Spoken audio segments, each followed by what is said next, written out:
All right, what's cracking, guys? So I just saw Tyler Oliveira's video where he goes to the Jewish communities and he grills them about being on welfare. If you don't know me, my name is Fatherhood. You can find my music at Fatherhood the Rapper.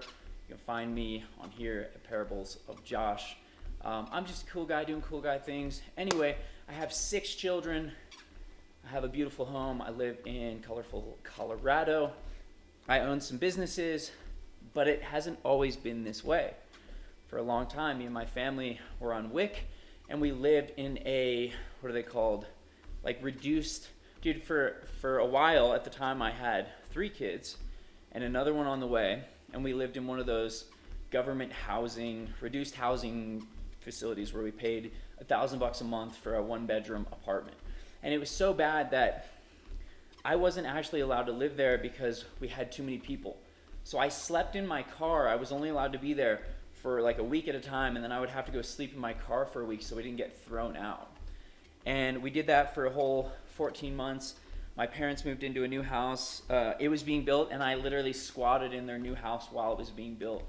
So every morning, or every night after construction would leave, I would go, I'd set up a sleeping bag in the basement, and then every morning when I heard the construction workers get there, I'd dip out the basement door. And I did that for a whole year. I was poor as fuck, dude. I was struggling.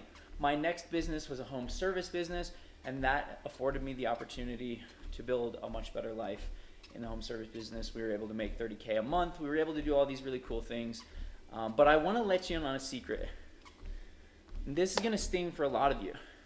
You're selling out your blessings, and you're using morality as a way to justify it.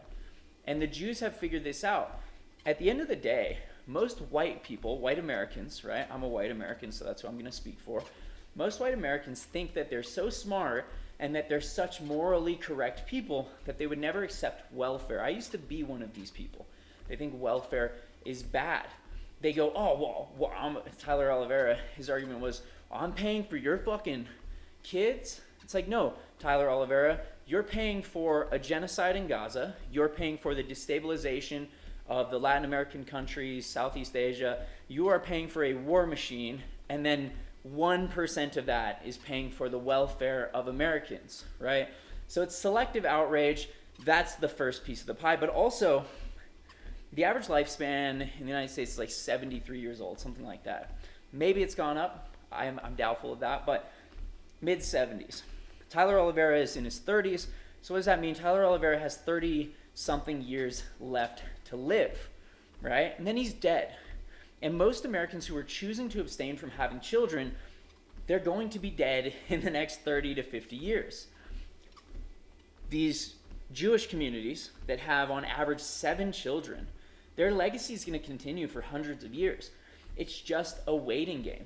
You know, there's another video with Andrew Tate where Andrew Tate says, you know, if I was AI, like everyone has this Terminator idea of AI coming in and just fucking killing everyone. But AI has something that we don't have, and that's time, right? So if you were AI, how would you reduce the population? You would do it through propaganda. You would convince people that it's morally wrong to have children, right? You would convince them that the world is dying, there's not enough resource, and they would literally exit the game themselves through lack of reproduction.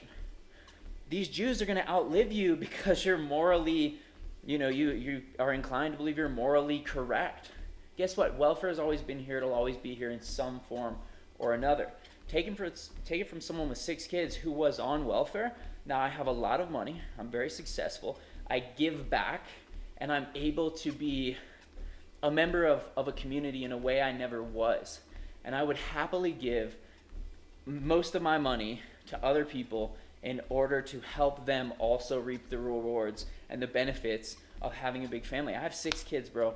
These 6 kids, I incrementally am more successful with every kid I have. And it's not to say that that's everyone. I'm not saying that, someone who lives in Appalachia and has 9 kids is going to be more successful. But I will tell you, they will survive. They will outlive you. And your legacy might be a fucking name on a plaque, but at the end of the day, dude, you can't take that with you. You may influence the world, but the world is not of you. These people and their family units are one of the most incredible things I think I've ever seen. This is why we love Mexican communities. This is why the Indians are absolutely crushing it in the world.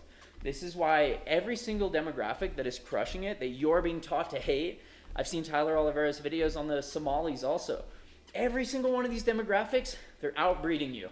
Guess what? You're fucked, dude. you have no chance at catching up with them. Your legacy is going to die, right? I get it. Controversy sells. But you have to ask yourself, what is informing your moral perspective? What is creating this moralism, this identity tied into political ethics? I think it's a question worth asking, you know? Yeah, when it comes to these Jewish communities, man, I say good for them. Have as many fucking kids as you want. Comes to guys like Andrew Tate, have as many kids as you want.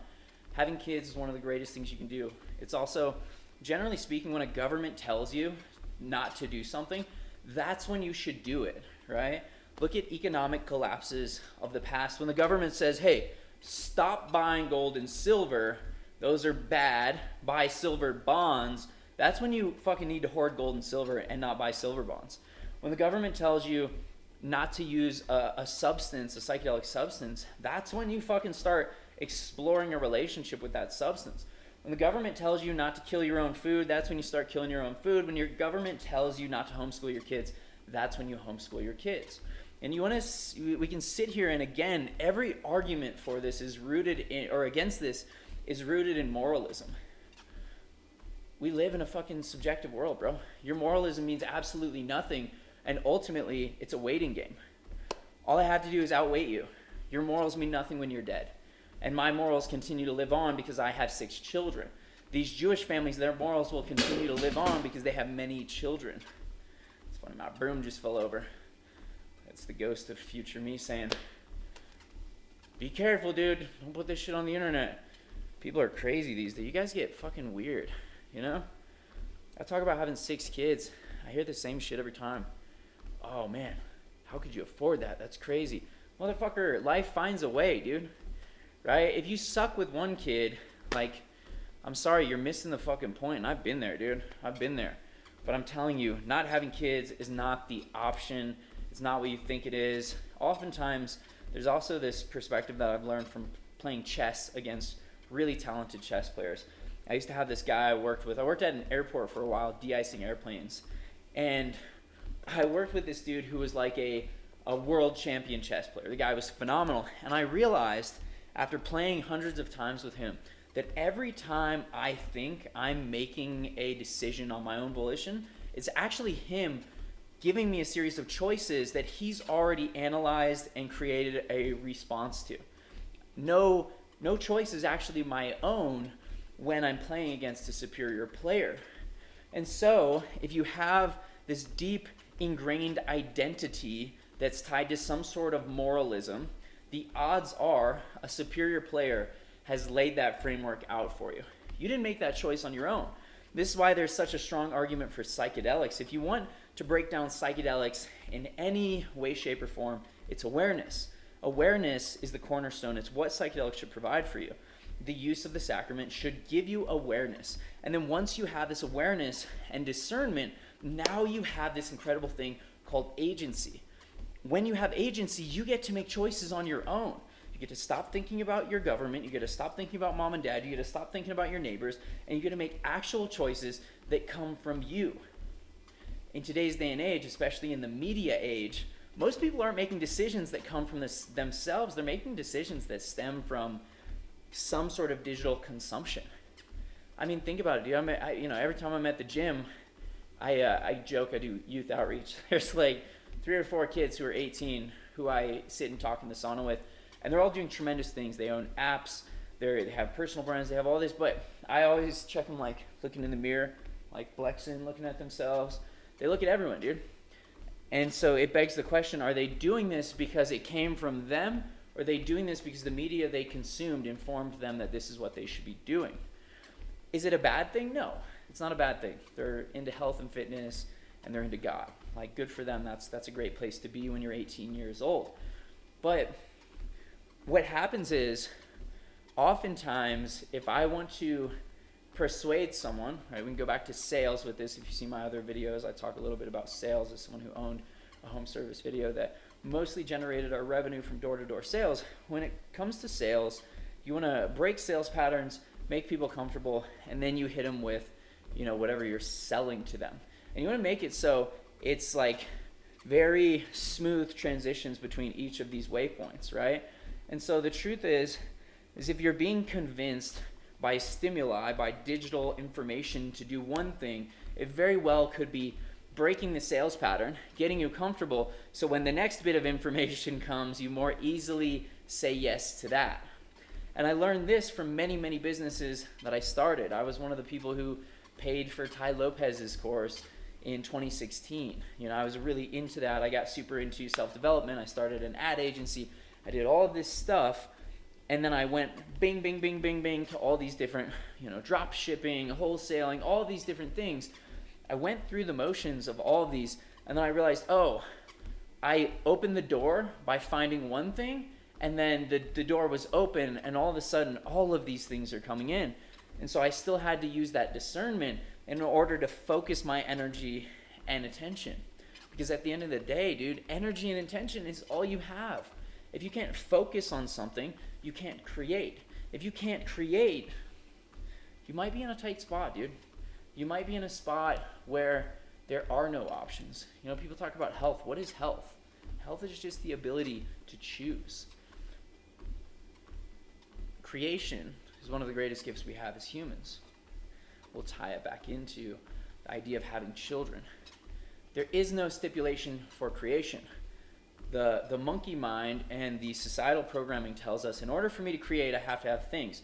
In business, I joke that this is like the business card principle. You know how many people I know who have come to me and been like, bro, you inspired me, I want to start a business. I'm like, awesome, dude, what are you going to do? And they tell me how they're going to start a business. And they go, but first I need business cards. I'll tell you, as someone who did door-to-door sales, we don't use business cards because business cards are kind of a soft objection. If I give you a business card, you're going to go, oh, okay, I'll put this on my fridge. I'll talk to the wife. If I don't have a business card, if I say, hey, man, sorry, we're going green, and after the pandemic, people got a little uneasy about us handing them cards and stuff. What I can do is you let me lock you in now, I can give you a discount, right? And so you're kind of teetering the leverage there, playing with it, right? Trying to get a sale as opposed to a soft objection. So you don't need fucking business cards. That's kind of the whole point. But this is something that people do. Just do the thing. You don't need fucking business cards. And I've made this mistake a million times. You don't need business cards. I had this dude come to me. He goes, hey man, you really inspired me. I want to start a lawn mowing company. I was like, nice. You got a lawnmower? He's like, yeah, bro. I spent like $1,200. Got one of those dope riding lawnmowers. I'm like, dope, dude. Fucking go. He's like, yeah, well, I need uniforms. I probably need an employee or two. I need some business cards. I need door flyers. And he's like, I need Facebook. I need to spend money on advertising. And I'm like, bro, what are you fucking talking about? I'm like, how much money do you make right now? He made $23 an hour. I promise you, you can go door to door selling fucking dildos and you can make more than $20 an hour. Or if you don't want to go door to door, just go on Facebook groups. I promise you, you will average out to more than $20 an hour. $20 an hour is fucking nothing. But again, this is this layer of societal programming that tells us that in order to do one thing, we must first do another. So when it comes to children, you've been told, if you want kids, you got to have a lot of money, you got to be rich. I'm not footing the bill for your kids. And it's like, that is the mentality of a dinosaur that's going to fucking be extinct soon. We already live in a welfare state. You don't even realize it. You live in a welfare state. Your food is subsidized. The farmers are being subsidized. It is trickling down we'll call it the welfare economy is trickled down. You think you're not consuming welfare, but you are. Look at Amazon. Do you purchase products on Amazon? Congratulations. Amazon is one of the biggest consumers of corporate welfare because they don't pay a livable wage to their people. So you have this moralism, this individual moralism, and instead of looking at the totality of the situation and going, this entire thing is a welfare system. I'm going to take advantage of it so that I can, perpetuate my gene pool and so that my specific line of consciousness can be continued. Instead of doing that, you tell yourself a story, dude, about the morality of having fucking too many kids. And, so this is the great replacement, dude. You're being replaced. The propaganda is clear. And you got fucking dummies like Tyler Oliveira, whatever the fuck his name is, going there and roasting and grilling these people. And I think it's bullshit, dude. I think Tyler Oliveira doesn't have any kids. Yeah, he has no skin in the game. He can't say shit, bro.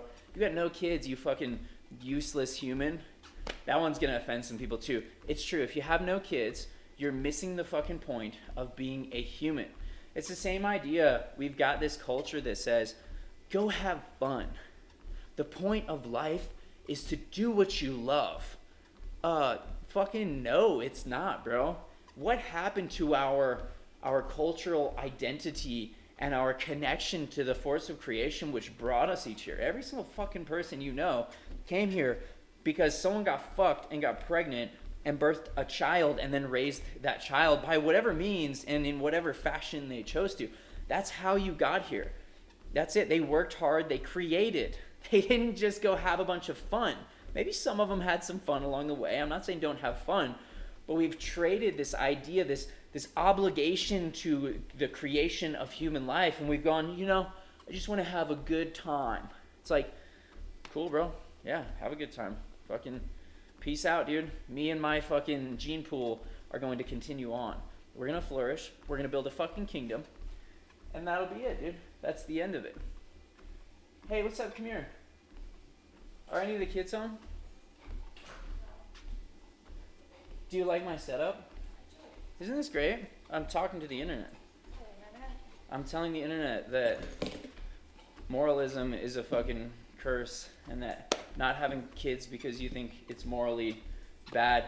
The point I made is that the welfare state, it's already all-consuming. All of the food is being subsidized. The farmers are on welfare. Amazon, everyone uses Amazon. Amazon is one of the largest welfare-consuming fucking corporations in the world. They don't pay their employees a livable wage.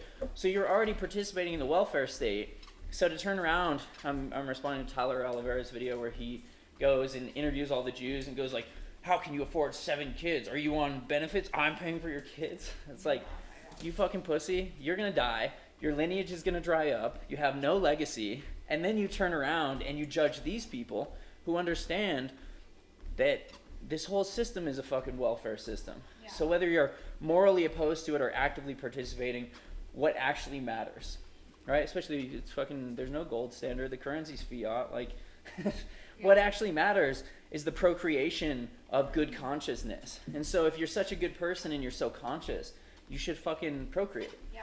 It's your obligation to the world. But instead, you condemn the world, you say it's dark and evil, and you cry like a bitch. Anyway, all right. Love you guys. I am retiring from this video. Again, you can follow me here on Parables of Josh. I like to talk about all sorts of deep conversations, love, enlightenment, business, comedy, fucking, I don't know, dude, all sorts of shit. Give me a follow on here so that I can tell my friends how fucking cool I am. All right, goodbye. That was kind of